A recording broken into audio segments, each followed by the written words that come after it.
Welcome back to the Walter Bosley channel. It has been a couple of weeks. Last week was crazy with Thanksgiving, so we ended up not having that episode. It was crazy with Thanksgiving, so whoops. I'm having not having that episode. I need to turn my volume down because I am not supposed to hear myself repeated back to myself here at the Walter Bosley channel. So anyway, as I said, Thanksgiving was making things crazy, so we ended up not having last week's episode. But here we are at Walter Bosley, and big news, it's done. It is released. The Esoteric Napoleon, Volume 2, the Louisiana Territory Mystery. It's there. Go to walterbosley.com and you can buy it. It's $21.95 there. And folks, all you folks that pre-ordered, they're being printed now, so you're going to be getting yours first. You took advantage of that $3 discount, but now it's still not an exorbitant price, especially for our times. So the Esoteric Napoleon Volume 2, you really need to check it out. I think, wait a minute, did I? No. Okay.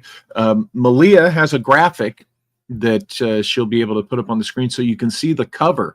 This one's got a really dynamic, colorful cover, which you'll notice has an interesting structure behind Napoleon and Sacagawea. Oh, look at that structure. Perhaps that looks like a Hindu temple, and it's the Louisiana Territory Mystery. Yeah, you got it, folks. This is the first of my books that I've gone into the lost Vedic civilization hypothesis, which I think I'm pretty confident with this hypothesis. I really think there's something to this, and I think those Tartaria folks will find it interesting, because as you guys know, I've told the Tartaria folks, I've told you guys, I think they're on the right track with something. I just don't agree with all their specific scenarios and some of the specific claims of certain buildings and things. But I think they're on the right track, and that right track might lead to this lost Vedic civilization. One thing, and you'll learn as you go along and look into this, that when we talk about the lost Vedic civilization, we're talking about before India as we know it. And even the Indian scholars say it's not. It wasn't exactly how India is. It predates India. So it was this other civilization of which the ancient, the historical India that we know and India today, they are a descendant civilization. So could that explain what people are calling Tartaria? Maybe, but you really need to get the Esoteric Napoleon Volume 2, the Louisiana Territory Mystery, and learn a lot about what I'm talking about. And if you're a fan of the first Esoteric Napoleon book, go now, walterbosley.com, and order your copy, folks. It's going to be the book of the year, for the coming year. Meaning, not the only thing I come up with, but you get the idea. So go now to walterbosley.com to get the Esoteric Napoleon Volume 2, the Louisiana Territory Mystery. It'll blow your mind.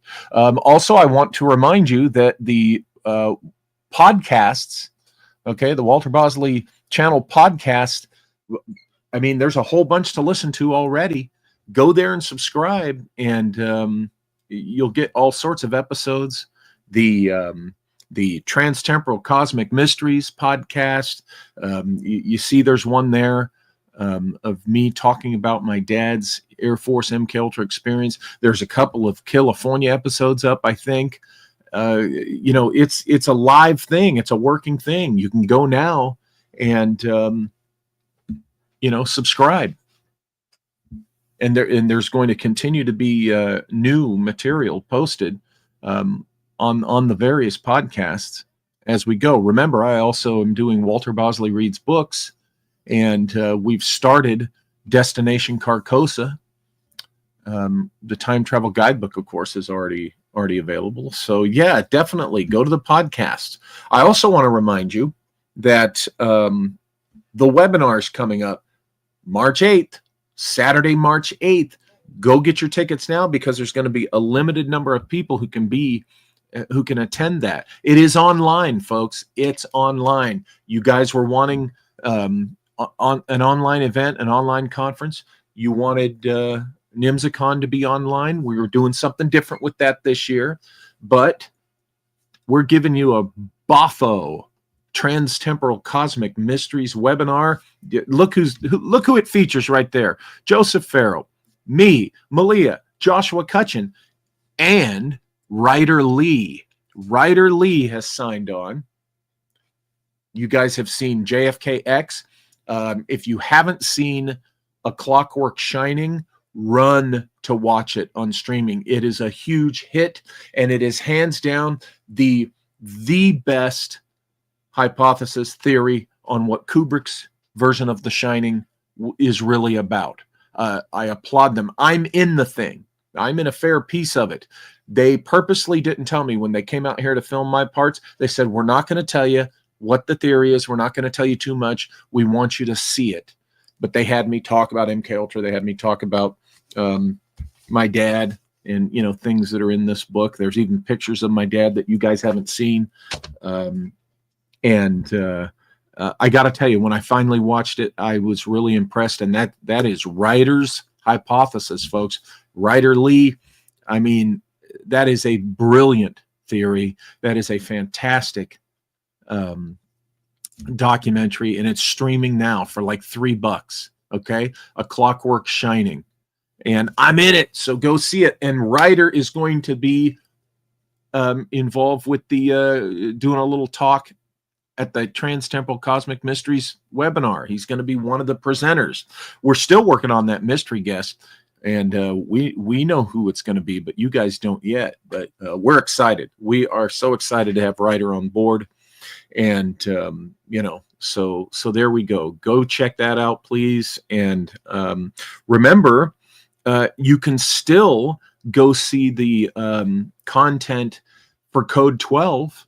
Okay, and if you use our discount code, which Malia, I can't remember what our discount code is, but Malia will type it into the comments.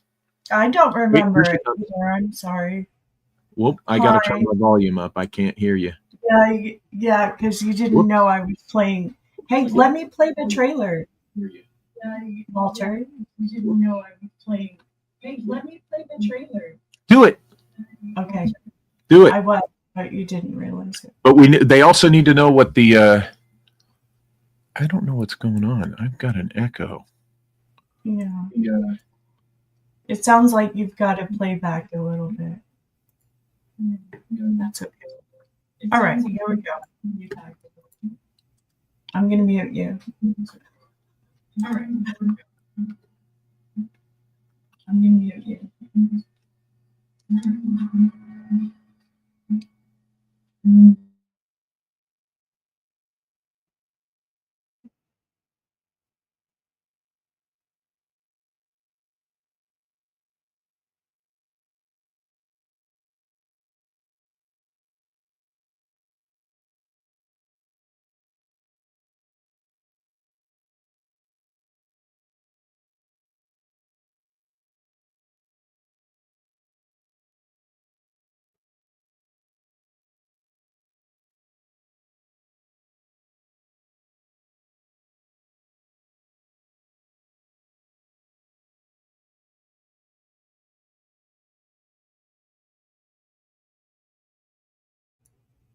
Do we have sound?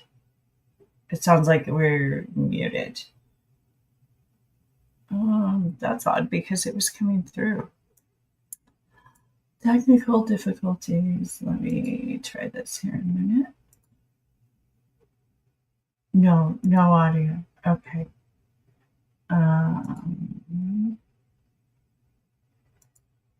Oh, it's not going to let me. That's what's going on.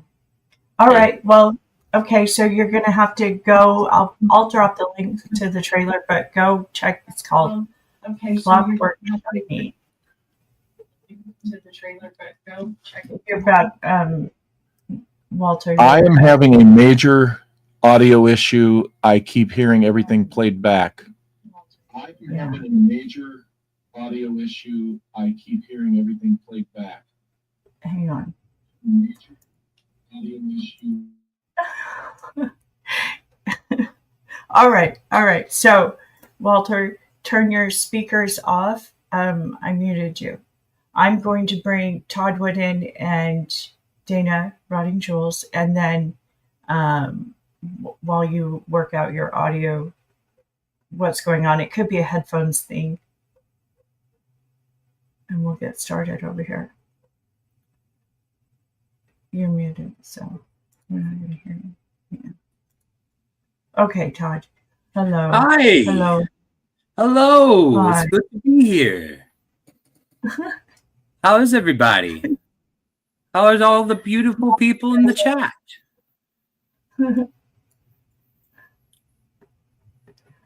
All right. So where are we starting off with, Todd? You are take the lead.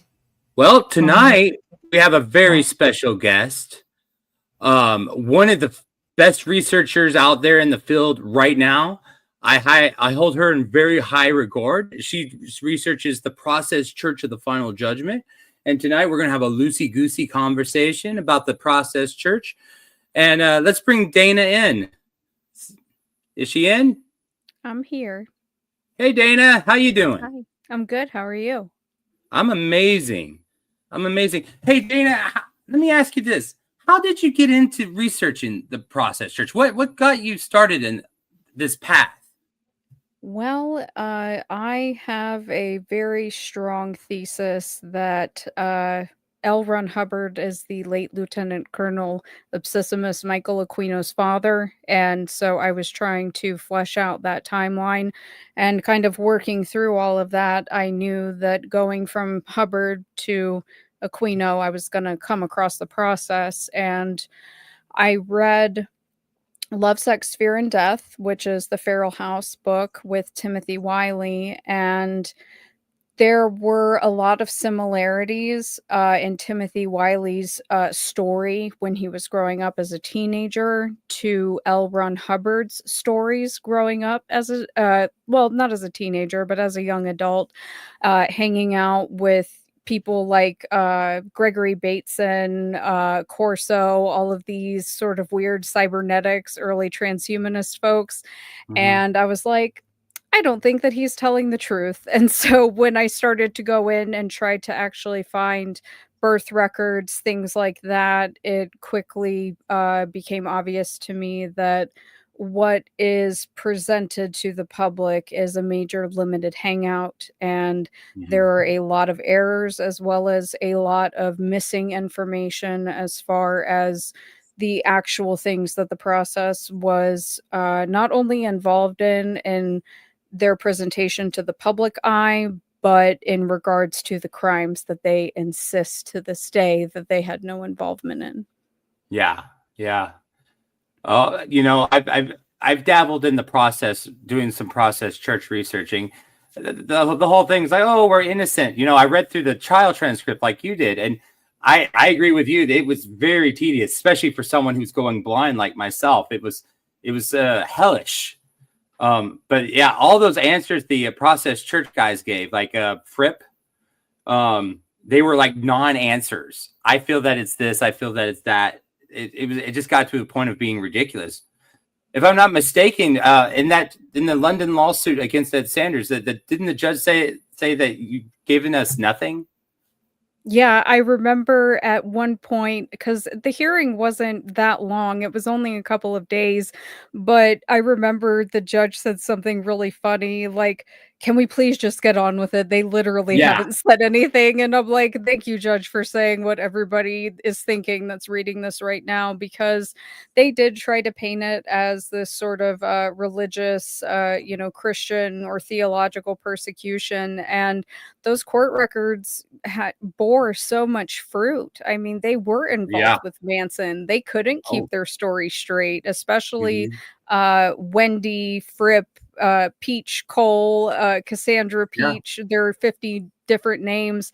I mean, she really buckled under pressure when she was on the stand. And I think that it's really telling, and it's something I like to remind people, is that was their home turf and they lost. They were able to pressure the publisher in the States and get that chapter removed, but I mean, they lost on their own home turf. And I think that those court records are, and Ed made case law with that. I think that it speaks to the validity of the original publication of the family, and I also think that it speaks to the validity of Maury Terry's research with the Ultimate Evil.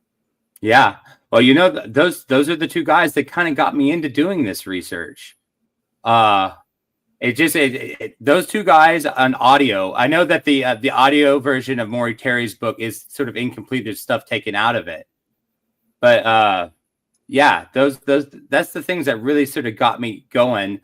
Plus the book I did with Walter on Ingersoll Lockwood, 1900, The Last President, right? And it got me going into like because the president in that book is Bryan, like William Jennings Bryan, the supposed great grandfather of William Joseph Bryan.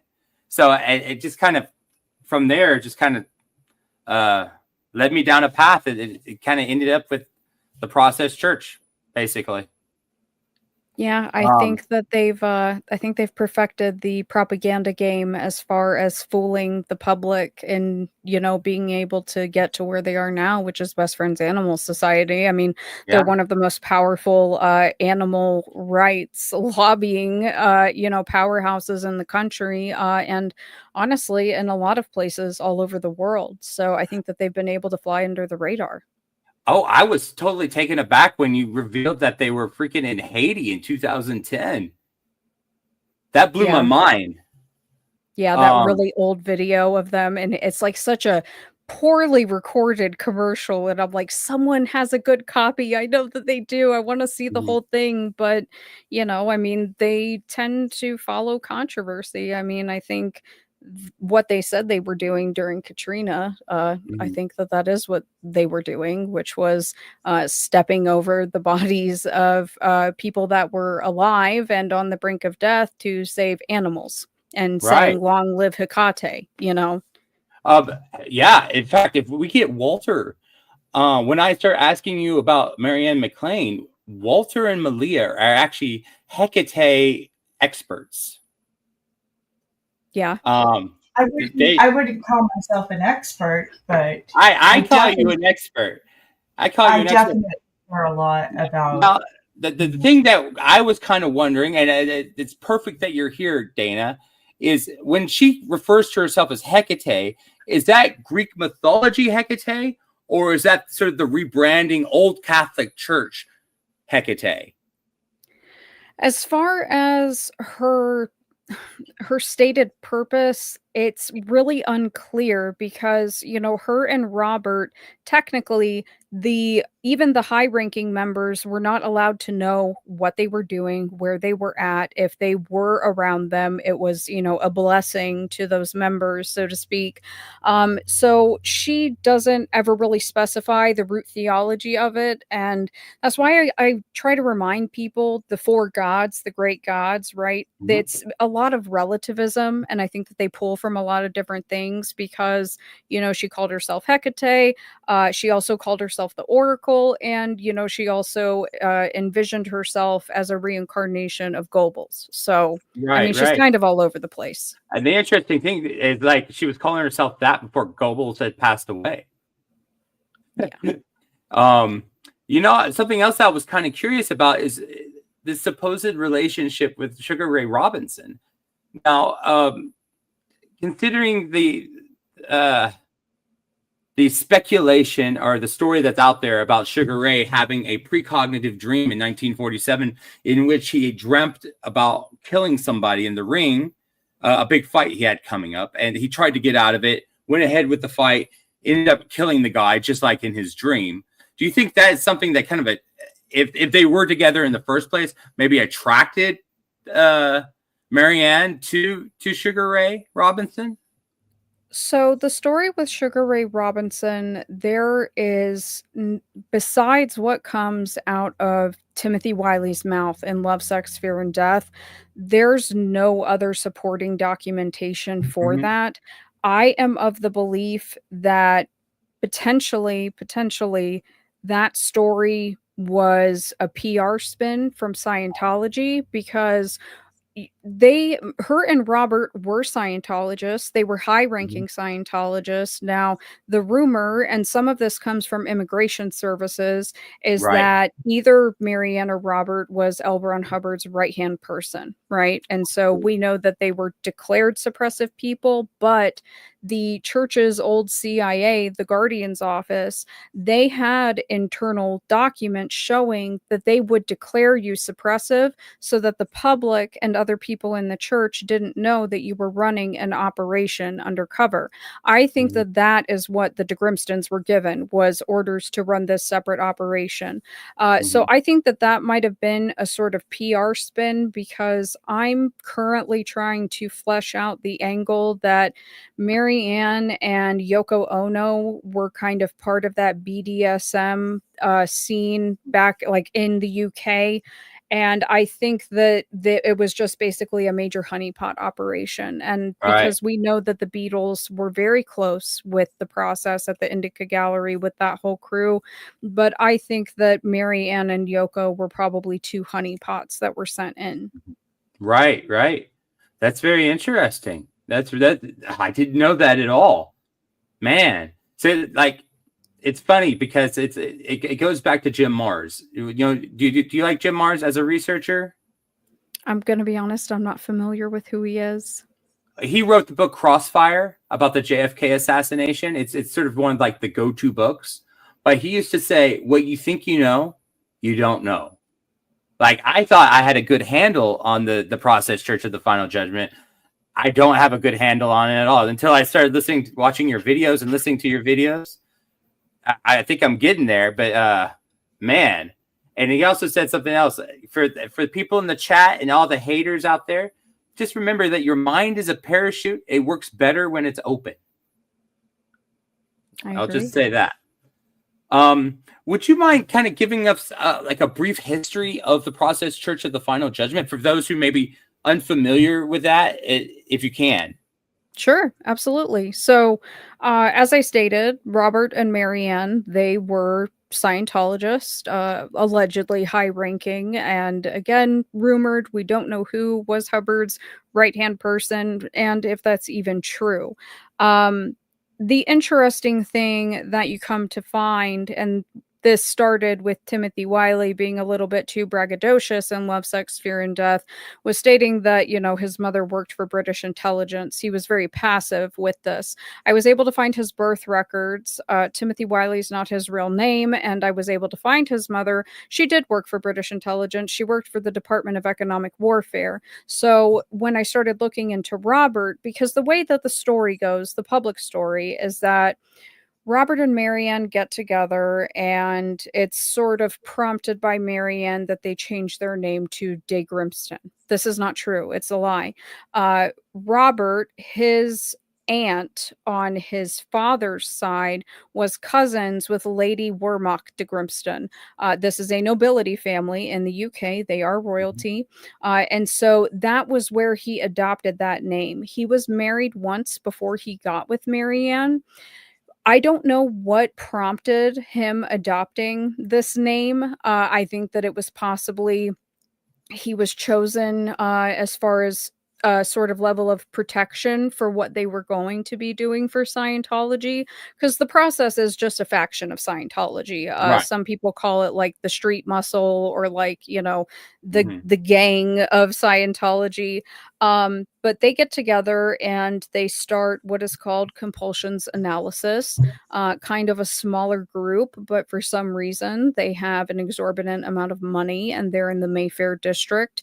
They say that they decide to leave because, they have this vision that they need to go to Stuhl, the Bahamas, Panama, to go find themselves. Well, what actually happened is they were being investigated by the British Medical Association because they were making people sign waivers that if their mental health was negatively affected, that they couldn't come after the process. So that's why they left. They did go to Stuhl and the Bahamas and Mexico. Depending on who you ask, they were beating themselves in huts and Satan was finding them or they were finding Satan. The Church of Scientology's internal records show that they were doing paramilitary training. I think that it's a bit of both. I think there's some truth to both of those stories. And the public story is, they come to the States, they come to California. Maybe they're in New York, maybe not. And they definitely were not involved. They were out of town before anything that happened with Manson and Cielo Drive and the La Bianca murders. And, they sort of worked their way over to the East Coast. And if you ask anybody today, including the old guard, some of them are still alive, including Robert, they were disbanded in 1974, and so it's open and shut case. There's no way that they could be tied into the Son of Sam. The true story is that they were in the States much earlier than what they officially state. They were incorporated in New Orleans by Tommy Baumler, who was one of the wandering bishops and that was working under Guy Bannister, involved in the JFK assassination investigation by Jim Garrison. That's obviously extremely suspicious. They were in California earlier than stated. They're in that scene. They're hanging out at John Barrymore's house. They rented a property from John Barrymore for a time. They're hanging out with, Roman. They're also hanging out with the Polanskis in Rome as well, because they had a Rome chapter at that time.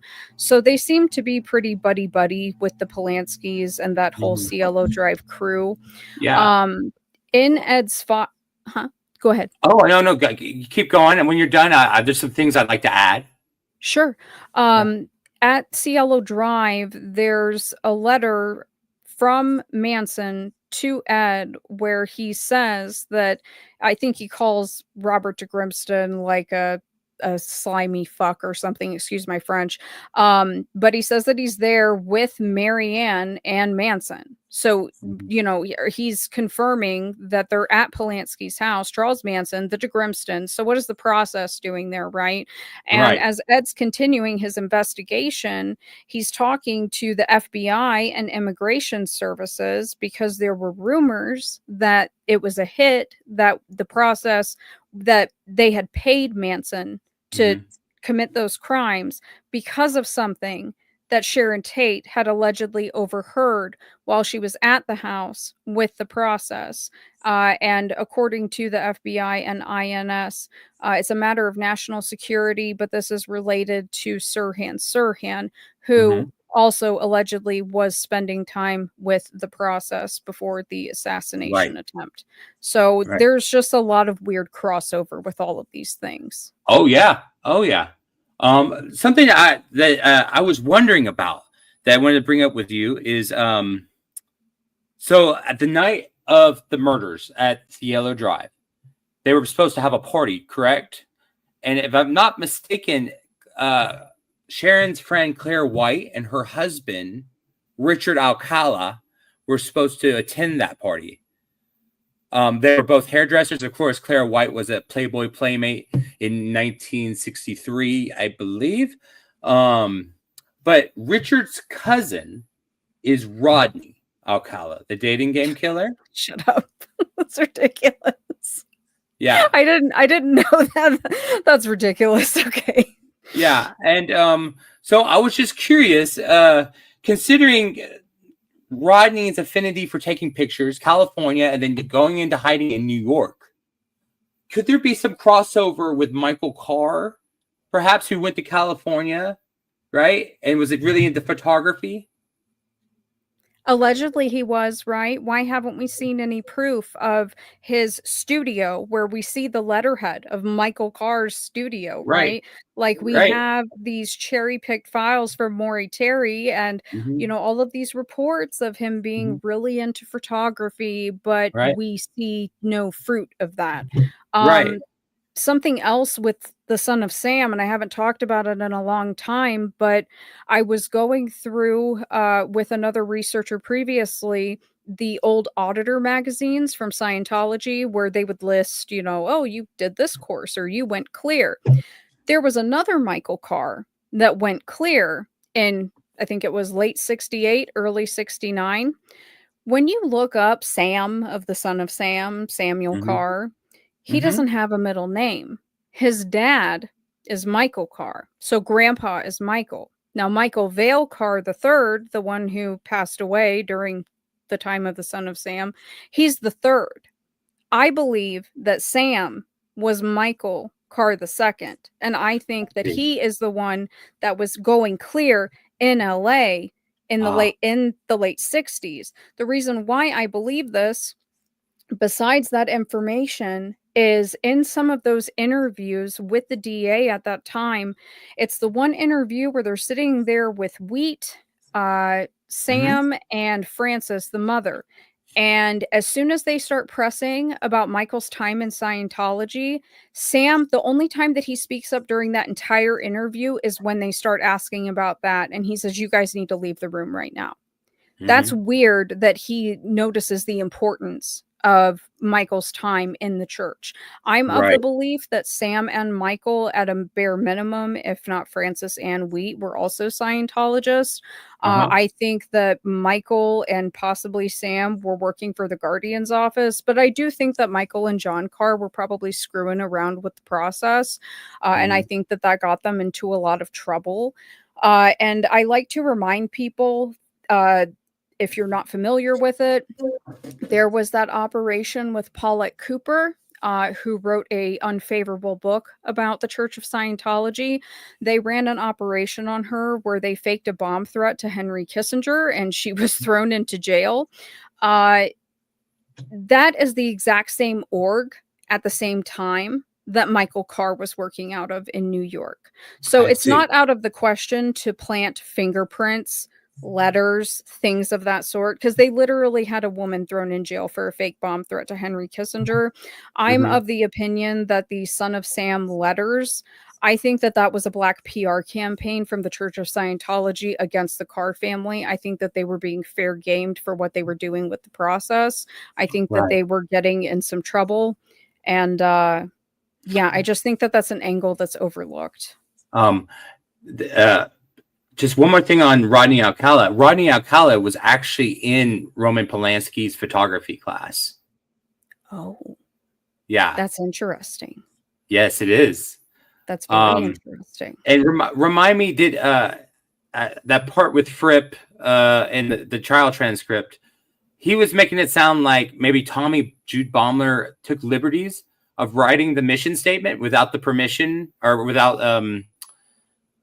he just did it on his own, like, without talking to the process. Is that correct? I think that Fripp probably realized that if those documents ever got out, that it would seem very suspicious, because those documents are very, you want to call it secret society, you want to call it Masonic, whatever you want to call it. When you read those, the language is so unique, and it specifies that anytime one of the leaders dies, all of the Processians from all four corners of the country have to come back to New Orleans. And when Katrina happened, that was around the time that Marianne was allegedly mauled to death on the best friend's property by Michael Vick's dogs. So did they come there to do that ritual? And that's why they're saying long live Hecate while they're reportedly stepping over bodies of people that are still alive to save animals? I don't know. But I don't think that Tommy Baumler took liberties. So basically a sacrifice to Hecate. Hecate. Yeah. I'll try and say it correctly. Sorry. I say things wrong all the time. It's fine. It's Yeah. tomato, Hecate. There's the However, Hecate expert right there. No, just a novice student. Yes. He sells himself short, but he's an expert, in my opinion. He knows way more than I do. So you got the echo fixed, Walter? Yeah. I just had my mic off because I didn't want any noise to interrupt you guys. Okay. Because she's full of a lot of great info. So I'm Yes, just she letting is. you guys roll. Okay. We shall roll on, as they say. Yeah. So another interesting thing is I really like your... Before we start, Todd, can I let the audience know, or well, Dana, will you let the audience know where they can find you? Are you Sure. on YouTube or? I am. I'm on YouTube. It's rottingjewels, and I'm Dana Duda on Twitter. Awesome, cool. On X, Twitter, X. Oh yeah, X. I forgot they changed the name. I call it Twitter. Yeah, No, I know. guys, So- check out her YouTube channel because it's great. It's great. I'm going through the whole playlist of the Process Church. And the So Judgment I stuff. want to hear back from our people, because I see you brought some of your people with you here, right? In the chat. Yeah, I They see a see couple of my folks in there saying hi. Yeah. Awesome. Ooh. So I hope some of our people, please go over and sub. If you like California, give Dana a sub, because I am just like, talk about an amazing connection that you dropped here. Is just, those of you who have been following California for quite some time, and you'll get a refresher over on the California podcasts. But I mean, Dana, you made some connections that we have really dived deep in here on this show, right, Walter? Walter didn't really get to hear much of it, unfortunately. No, He was in techno, right there. Just wow, I'm blown away. Yeah, it's a pleasure to have you, Dana, and I do hope our people go check you out. And thank you for coming over and checking us out. Yeah, go for it. Yeah, and all you folks that come over here for Dana, come back for Todd again, and feel free to check out our other episodes. Mm-hmm. Next time you see me, I'll be clean shaven. I promise. I'll look like somebody. I like the Dobie Gillis beard. Yeah. Okay. It's only because I can't even see my reflection in the mirror. So I decided, like, I'm just not going to shave anymore because I can't see to clean up the mess. So I just gotta go spend the money and have someone do it for me. It's just the way it is. Looks fine. I'm going to back out here so you guys can keep rolling. Now, de Grimston and his roots in Black nobility. By any chance, were you able to trace it back to the Napoleonic era? Just out of curiosity? I didn't get back that far because I had found originally it was his sister Barbara. That was where we found the first mention of any sort of de Grimston, and she was listed as the goddaughter of Lady Warmock de Grimston. But I just found like 2 days ago where it was actually his aunt on his father's side. There was some very sort of secret marriage going on. They were very tied into the local government there. His Robert de Grimston's father, he worked for, I think it was called Swire and Sons. This was a major that sort of narco trafficking in China way back in the day. He has a lot of really weird ship manifests that he's on, where he's going over there under the auspices of things that are completely unrelated to this factory, as well as his father, who was going over there with the blessings of the Vatican as a preacher. But this is one of the biggest companies that was involved in that early, like, opium narco trafficking in China. But just finally making that connection, then I want to see if I can go into those really weird archives of the nobility families and see how far back that goes. Because I don't know if Lady Wehrmacht was married in, or if she's, you know, a bloodline of that family. I would love to know if there's any de Grimstons involved in the Napoleonic Wars. Walter would also love that. Also, did you say in one of your videos that the Process Church was in Rome? Yes. So the reason why Rome stuck out to me so much is because George from CavDef had originally sent me, before I went and visited Ed's archives myself, he sent me meeting minutes that Ed had gotten in Discovery during that UK trial. And it's very weird because, as a lot of people know who are familiar with Manson lore, you know, Sharon, Rudy Altobelli, Roman, they're in Rome. She comes back early because she's pregnant. He stays over there. It was, I believe, 5 days after they were murdered that the process had a meeting and closed their Rome chapter effective immediately. I just think that that's a really big red flag because, according to the IRS, Robert de Grimston was in Rome at the exact same time. And, you know, we have those rumors that Sharon was inducted in some type of satanic ritual. But then with Timothy Wiley, we also find other connections to people that Roman and Sharon were working with on these other movie sets. Daniele Luna, she's a very striking woman. She's African American. She's very tall. She didn't wear contacts. She just had the lightest eyes, and she basically called herself an alien, but she was absolutely gorgeous. But Timothy Wiley, in one of his other books called Wisdom of the Watchers, he discusses how Daniele Luna, who's hanging out with Roman and Sharon and all those people, they're all taking LSD and they're doing all of these processing and induction rituals in Rome. So I don't think that them closing their Rome chapter, I don't think that that's a coincidence that it was literally days after the Cielo Drive murder. I think that they knew that the heat was going to be coming down on them and they needed to hit the road. See, that's really, the Rome stuff's really interesting because John Paul Ranieri connected, I don't think I'm saying that right, but he connected to the Son of Sam stuff, visited the Pope in 93. He was part of the Son of Sam stuff. He got out in 72. And then he has that quote unquote chance meeting with Jeffrey Dahmer. Do you know who I'm talking about? Yeah, Brother John Paul Ranieri.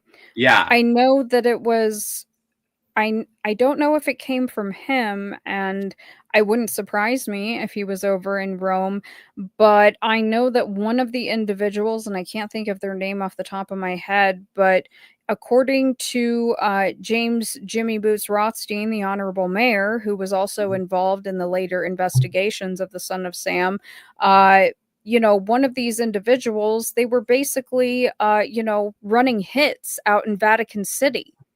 So this tracks, because I do see a lot of the fall guys, so to speak, as hitmen.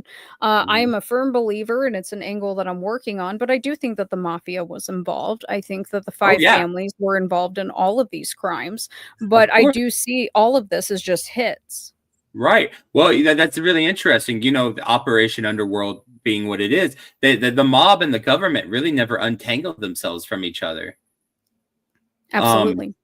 Yeah, and the interesting thing, in my opinion, is a speculation or a thread that's worth pulling is John Paul Ranieri's perhaps connection to Lavender Gate, because he was working as a prostitute, right? And there's that part in The Ultimate Evil where Berkowitz is talking about how some of the people from the cult were working a party in which Roy Cohn was there. Right. And it was Roy Cohn who would have these sort of pedophilia, sort of gay sex soirees that he would videotape and then blackmail people with. So it would not surprise me at all if we were to find that John Paul Ranieri was one of the, I guess, young underage prostitutes for for the well-to-do whoever to be blackmailed, right? Absolutely. That's something that I've been working on for a really long time, and I'm nowhere near done. But it started with Michael Thevis, who was Wayne Williams' former boss and one of the biggest pornographers in the United States and one of the biggest human traffickers. He worked with the Bonanno family, and I can't think of the other family, but he also worked with DiBernardo. And so I think that if we're looking at it as one big network, which I think that that is the case, I think that it started in California because John Norman of, Gacy, Coral, all of that, John Norman, he was really big in radio and kind of in that Hollywood scene in the late 50s in California. Then we know what's been rumored to be found in the little attic area at the house in Cielo Drive. Certain tapes where things may or may not have happened with kids and some of these celebrities. And then we kind of see that trend follow, right? Like we have stuff going on in Toronto, in Canada, because the process was, I found those court records. They were being investigated for drug trafficking and prostitution.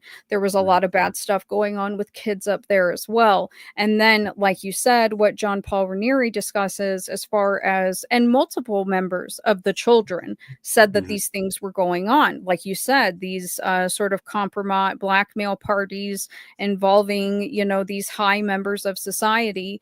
And also with James Jimmy Boots Rothstein, he was investigating an individual by the name of Willie Dunn. Willie Dunn ends up going into witness protection because that was what Rothstein had offered him.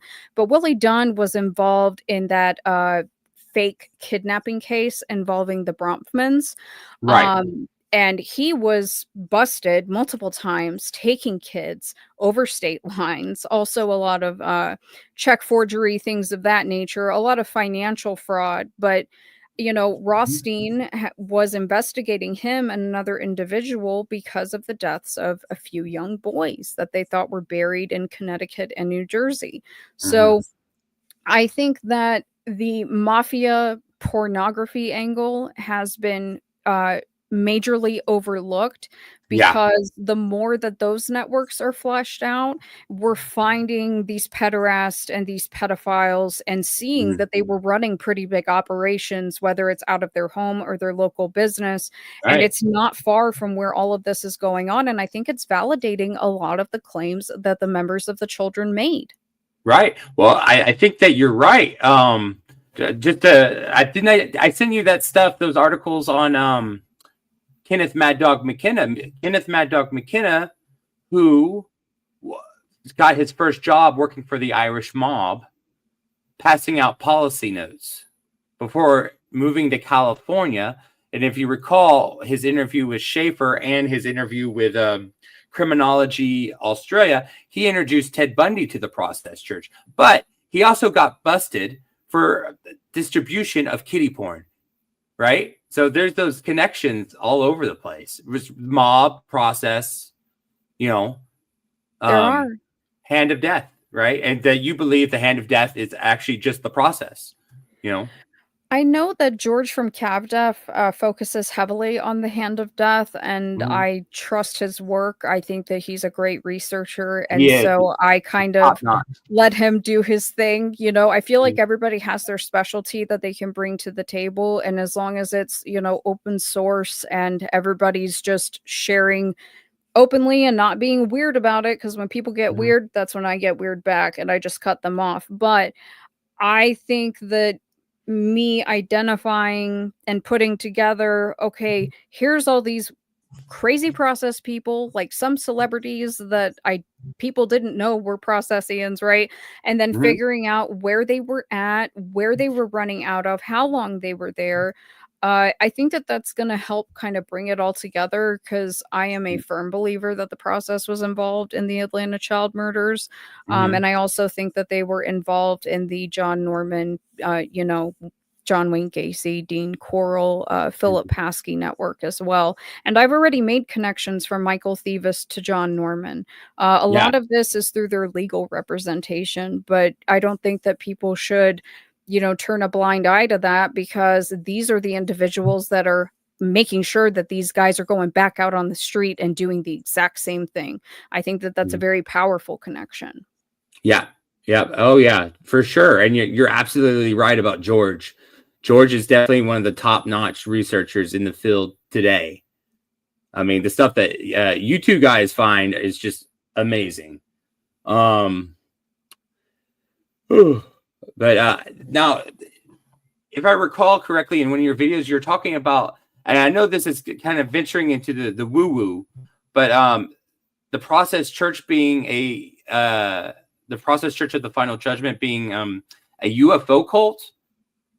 Would you mind kind of going into that a little bit, just to explain? Because I was kind of confused by that. Well, so there's a sort of, I wouldn't say blanket term, but it's more of an easier term to reference, which is, a UFO cargo cult, right? So Right. L. Ron Hubbard has his beliefs of, this sort of weird alien ideology, just like the Mormons kind of have their own belief system, like they're getting their own planet, right?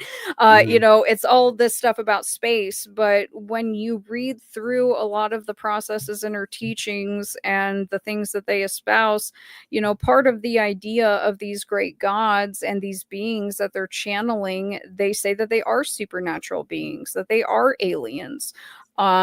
Whether they necessarily believe in it or not, I don't know, because they're also like grifters, just like everybody else, like Jim Jones with the faith healing. The Process was doing that too. That was a big thing for them, was like, biorhythm feedback technology, laying of hands, things like that. So, I mean, do they really believe it? I don't know. It's certainly a possibility. Obviously, I think that the whole animal angle is the hill that they will die on.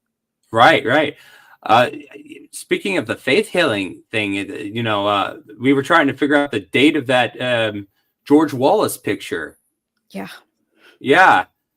Interestingly enough, I found some more information that after Wallace was shot in Maryland, whose office got called? Who? William Joseph Bryan. Shut up. Yep. Are you serious? I'm serious. It's in the book, The Taking of America. Okay.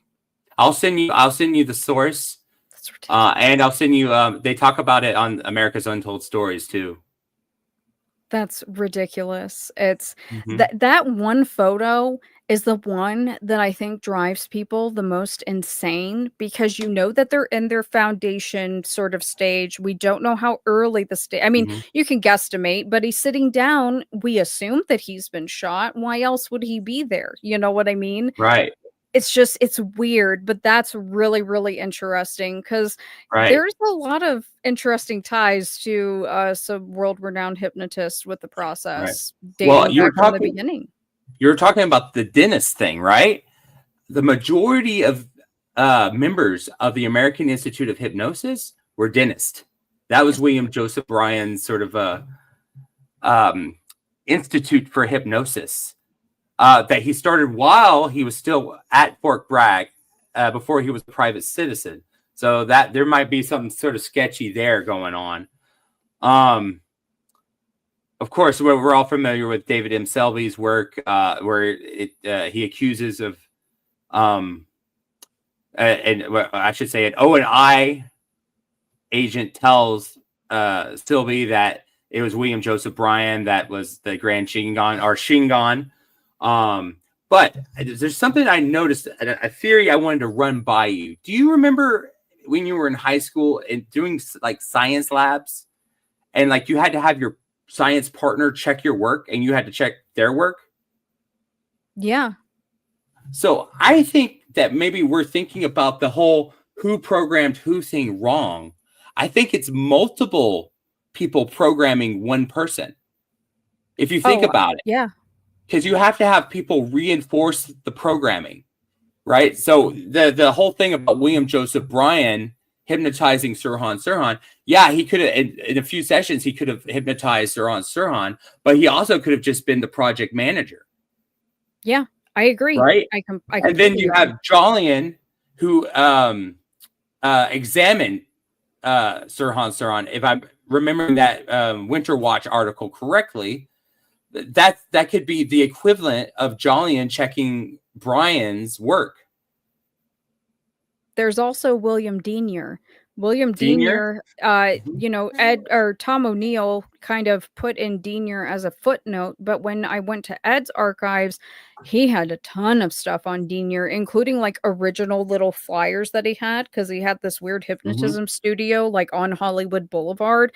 But Denier and Manson were friends. They hung out, they partied together. Denier was one of the earliest advocates that I could find. So he was originally stationed in Hawaii. He was a bigwig there. His big thing was training dentists how to use hypnotism so that they didn't need to use anesthesia. He ended up getting hanging out and doing inappropriate things with underage girls. He got caught, or he got charged with white human slavery, and that kind of went away, and he was brought over to California. But I think that it's this weird little group of people, because also Martin Orne was doing hypnotism research, not only for the CIA, but he was also doing it for the Office of Naval Intelligence. That was a massive file that Ed had that I was like, okay, well, I'm spending half of the day scanning this because I can't leave this alone. And I think that Ed's suspicion, I think that he would probably agree with you that these are multiple people, not only checking each other's work, but also what method is most effective for what personality type. Well, to do it successfully, you can't just use hypnotism. There has to be drugs too.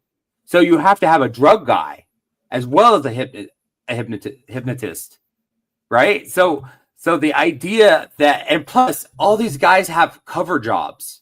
Some of them are physicians that just do general medicine who have patients. If you're William Joseph Bryan, you're expected home to be with your daughters at night, and your wife, in Van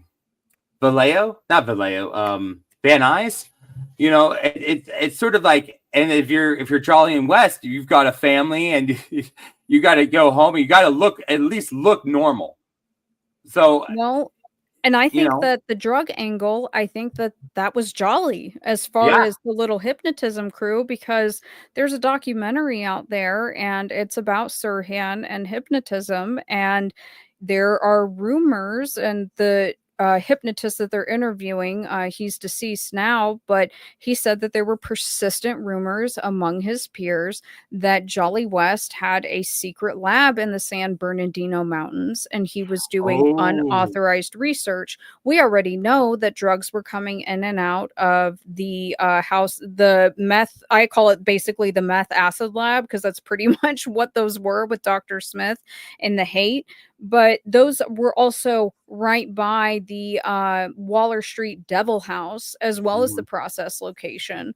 I think that it was just kind of this perfect setup for them to, honestly, because I mean, the whole auditing thing, because they were using the cans too, just like Scientology, except for they called it the P-scope. That is also a form of hypnotism. They don't deny that at all. So I think that the process was doing that too.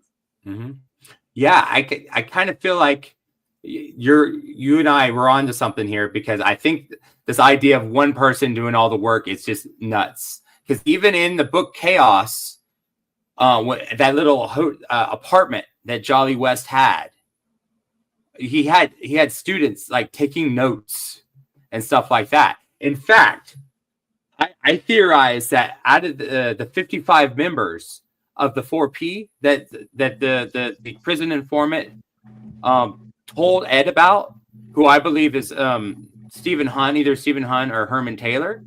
I believe out of those 55 members, some of them were plants, were doctors and students to reinforce the programming and to take notes.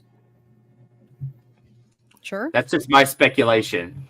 Well, hey guys, I cannot believe how fast time is flying by here. This has been fantastic, Todd and Dana. Wow, just a well of information. That's incredible. Walter, It's Walter, probably. Did you hear the part about the San Bernardino Mountains? Did I? Jolly West's secret lab in the San Bernardino Mountains? I think so. Okay, just checking. I might have been distracted. Just checking. Secret lab. Well, I want to get to the questions. Okay. So, 2 questions right off the top. First one is from Stephen Bradford. He wondered if you guys have ever been threatened. You know, either you, Todd, or you, Dana.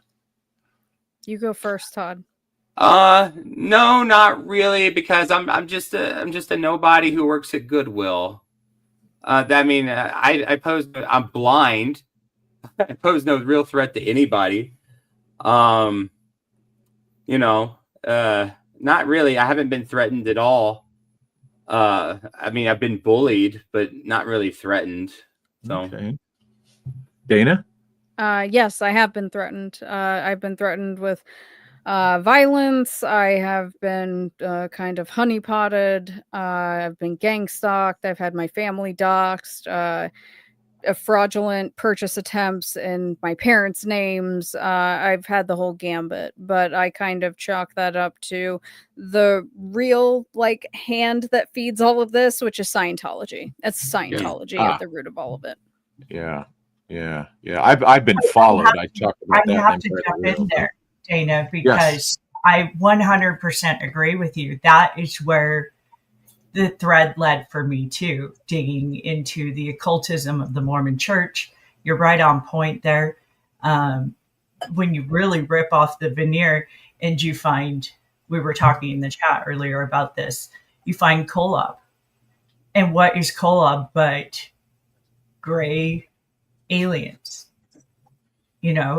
All about populating your own planet. And this is so masculine too, because it's, each man in the priesthood gets his own planet and he gets as many wives as he wants to help him populate this planet.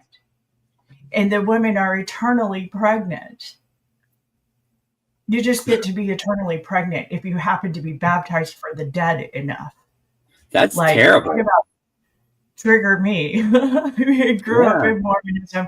And yes, it does absolutely lead right back into the hands of Scientology. And that's where Walter's research, I think, you reprinting, what's his Poisonous Magnetism's book? Well, the John Brown book.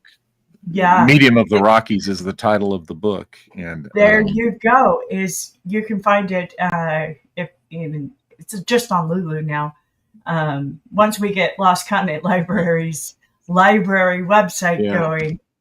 Whether it's Scientology, whether it's Mormonism, whether it's Roman Catholic Church, whether it's anything like that, particularly, I hate to say it, not just in the West. There's one in the East in particular that I can think of that needs to go.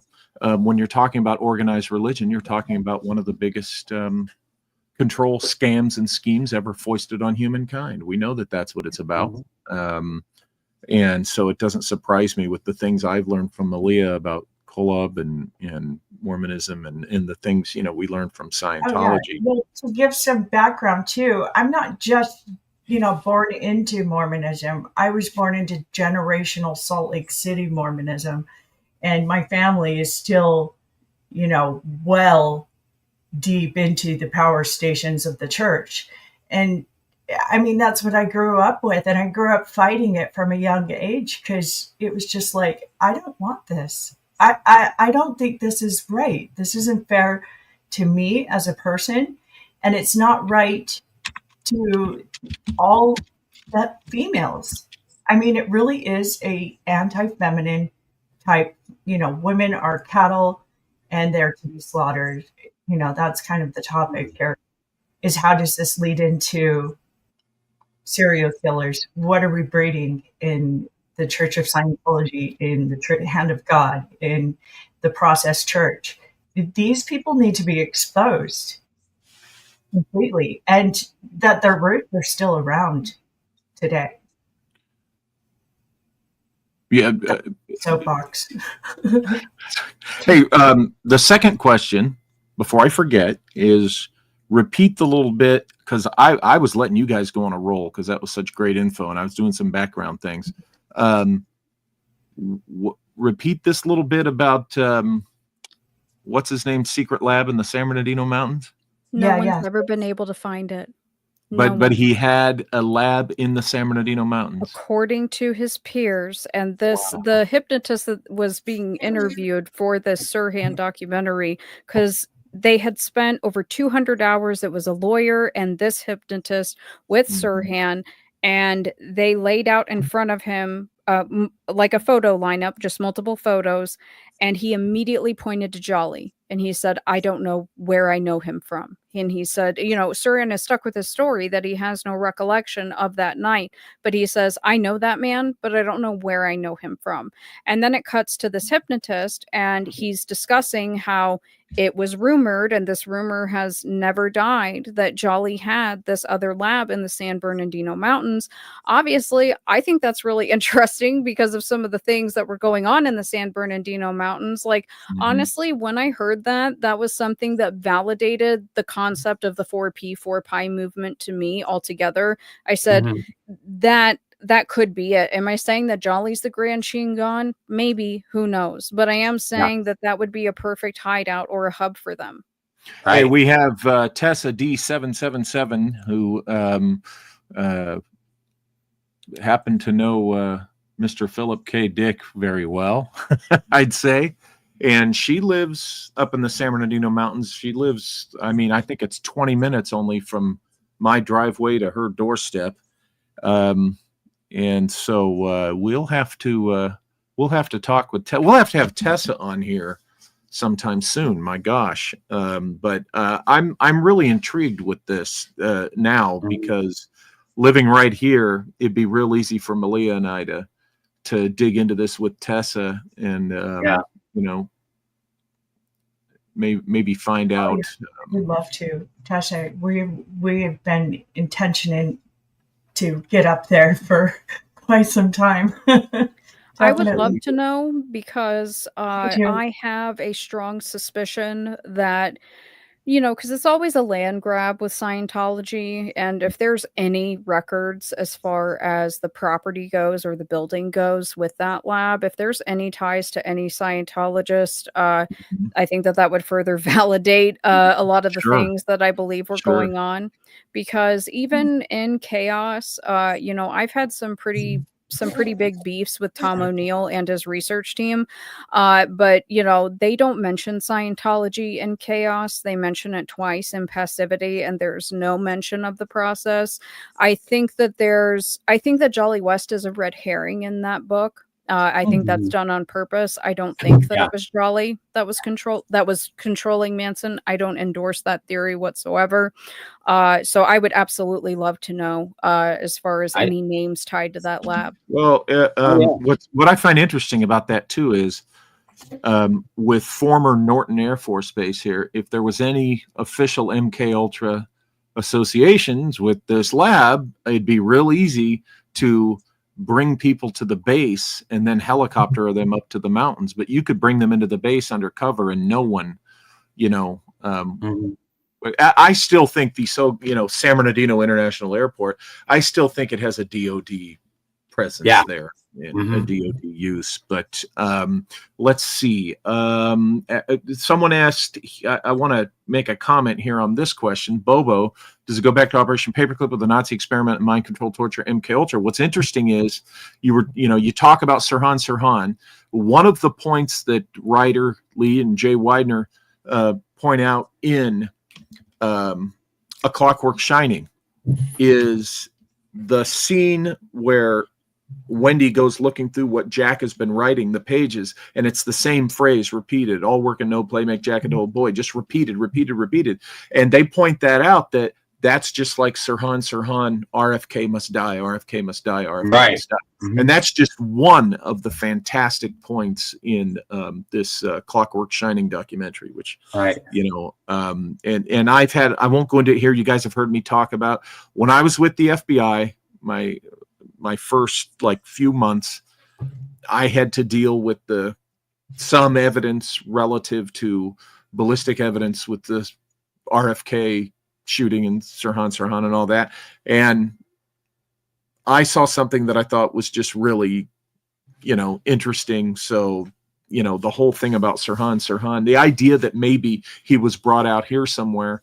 Definitely going to be talking with Tessa about that. Let's go to another question here.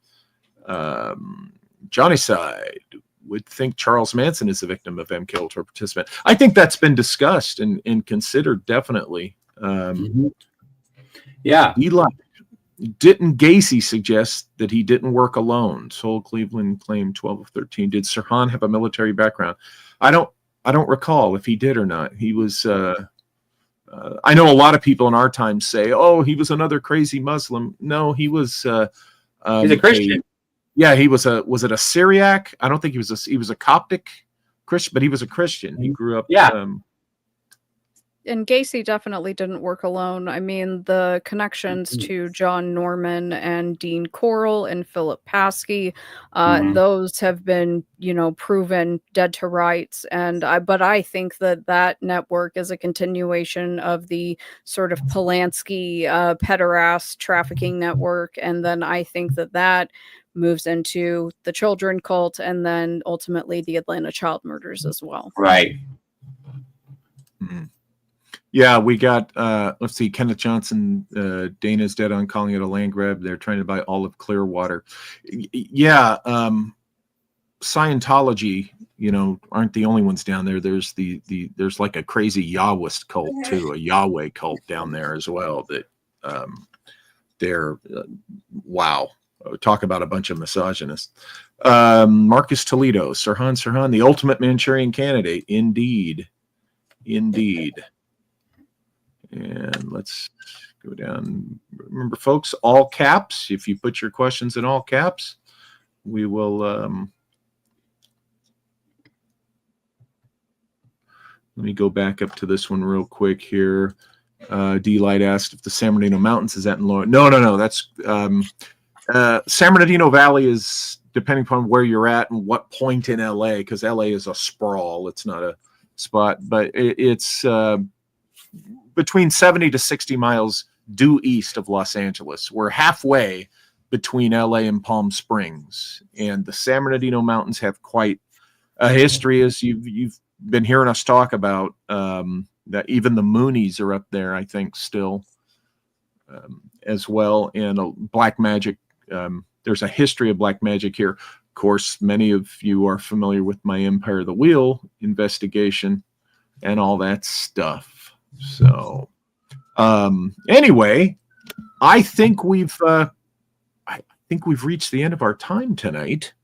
And any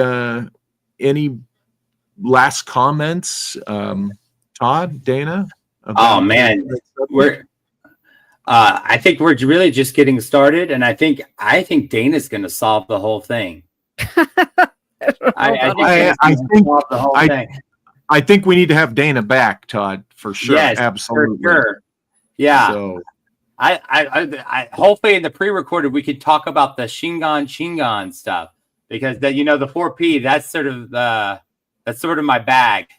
So I'm excited about that potential conversation. Yeah, and folks, go ahead, Dana. I'm sorry. No, go ahead, please. I was just going to say, you definitely go to the podcast, subscribe to the California podcast, and Todd will be having Dana on more there too. So we look forward to that. Dana, go ahead. I'm sorry, I interrupted you. Oh no, I was just agreeing with Todd, because I'm not really hip to the 4P 4Pi stuff. I know very little about it, but I think that there's a lot of fruit there, and I think that there's a lot of other connections to be fleshed out. People think that I'm out here blaming everything on the process, including the Satanic Temple. They think that I'm out on a witch hunt, but I'm just asking questions. That's all I'm doing. That guy from the Satanic Temple who wanted his own e-meter, or wanted to learn how to use the e-meter, that was a Satanic Temple guy, right? That's Mr. Lucian Greaves, aka Doug Masico. He is the spokesperson and co-founder of the Satanic Temple. They have a e-meter, or P-scope, as the process would call it, in the Satanic Temple. He says that he wants to perfect the use of the e-meter. I can't get an answer on whether they're auditing people or not. And he has said himself, I've discussed their numerous ties to the process, but the Satanic Temple statue is based off of process theology of the reconciliation of opposites. That was what that statue was designed after. I think that I've laid a very good argument, and Doug Lucian has not refuted me, that the Satanic Temple is a faction of the process. Right. Well, it just seemed to me like when he was talking about it, he kind of had some control issues. A little bit. Like, why else would you want to use that? Right? A little bit. Yeah. He's a fragile guy. He was probably bullied when he was a kid. Maybe. Yeah, maybe. Okay, well, Dana, tell us again where we can find you. Sure. Rotting Jewels on YouTube and Instagram, and Dana Duda on X. I got to say X, not Twitter.